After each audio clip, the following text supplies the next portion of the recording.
Un carguero con bandera panameña encalló y se partió en dos en el noroeste de Japón.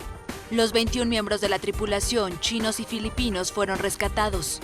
La popa del Crimson Polaris se separó y se hundió, mientras la otra parte del buque quedó a flote, aunque levemente inclinada. 3 lanchas patrulleras y 3 aviones fueron movilizados después de que encalló el miércoles. Los hidrocarburos del barco se derramaron a una distancia de cerca de 24 kilómetros, sin que se conozca por el momento el impacto ambiental.